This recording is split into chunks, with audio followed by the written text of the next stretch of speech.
qué nos vale la comunicación no verbal científica? Bueno, disciplina novedosa, nueva en España, realmente en el mundo entero. ¿Para qué nos puede valer? ¿Qué nos aporta? ¿Qué es el valor que nos aporta? Realmente es una habilidad social. La persona que triunfa sobre todo son personas que tienen habilidades en comunicación, habilidades sociales, las personas que consiguen lo que quieren. Nos va a dar el poder, la ventaja de identificar cómo está nuestro interlocutor.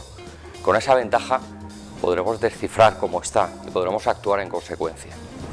Vamos a comentaros las disciplinas que apoyan nuestra herramienta, nuestra comunicación no verbal científica.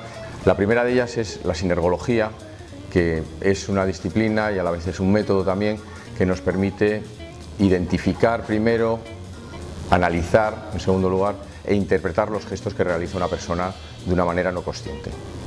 La segunda es la neurociencia. Hablaremos de neurociencia aplicada a la comunicación no verbal científica y cómo las emociones y los pensamientos intervienen en nuestros procesos de comunicación. En tercer lugar tenemos las microexpresiones. Las microexpresiones nos van a permitir identificar la emoción real en la que se encuentra nuestro interlocutor. En algunas ocasiones a todos nos ha pasado que nos encontramos con alguien y nos intenta transmitir una emoción que realmente no es la emoción que él está sintiendo. Entonces, a través de las microexpresiones podemos descubrir cuál es esa emoción real, esa emoción subyacente.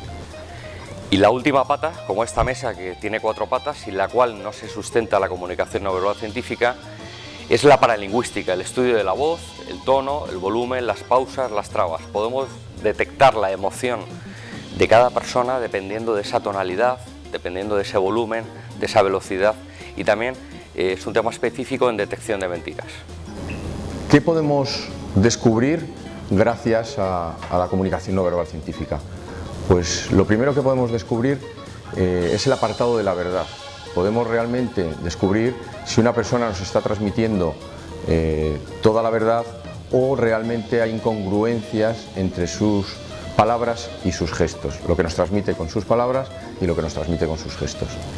Muy relacionado con la detección de mentiras, saber si alguien está recordando o está creando. ¿Cómo? Por el movimiento de los ojos. Depende de dónde vayan, podremos saber si alguien recuerda una situación o por el contrario lo está construyendo.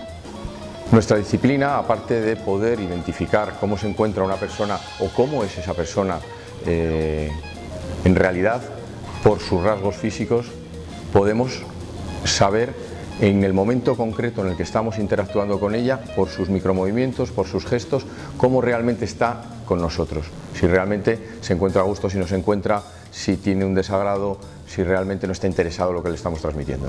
Además, introducimos la disciplina de influir positivamente sobre los demás. Una vez tengamos el conocimiento sobre las personas, lo que necesitamos es que esos actos se lleven a cabo, poder influir positivamente sobre las personas para que esas personas realmente podamos llegar a acuerdos y hagan cosas necesarias e importantes para ambas partes. Otra de las patas también, además de comunicación no verbal científica y el poder de influir positivamente sobre los demás, es la manera de comunicarnos. La manera también de influir sobre los demás es comunicarte, es exponer perfectamente un trabajo, una exposición, y esto lo desarrollamos también en el máster. Necesitamos que nuestros alumnos comuniquen de manera efectiva. ¿Quién se puede beneficiar de estas herramientas? Pues en general cualquier persona que se relacione con otras personas le puede sacar partido, pero en concreto hay muchos sectores en los cuales una persona puede beneficiarse y puede mejorar sus conocimientos acerca de su interlocutor. Departamentos comerciales, personas que se dediquen al coaching,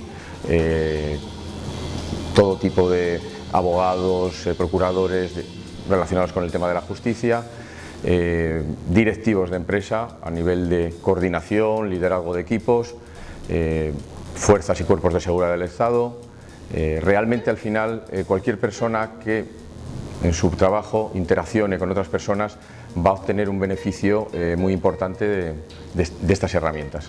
Sea cual sea tu trabajo, sea cual sea lo que estés estudiando o acabes de estudiarlo, o aunque no estudies, todas las personas que nos relacionamos con otras personas tenemos la capacidad de poder manejar esta disciplina y poder influir sobre los demás. Si quieres tener éxito en la vida, si quieres conseguir tus sueños, tus ideales, tus proyectos, necesitas crecer y nosotros te podemos ayudar para ello.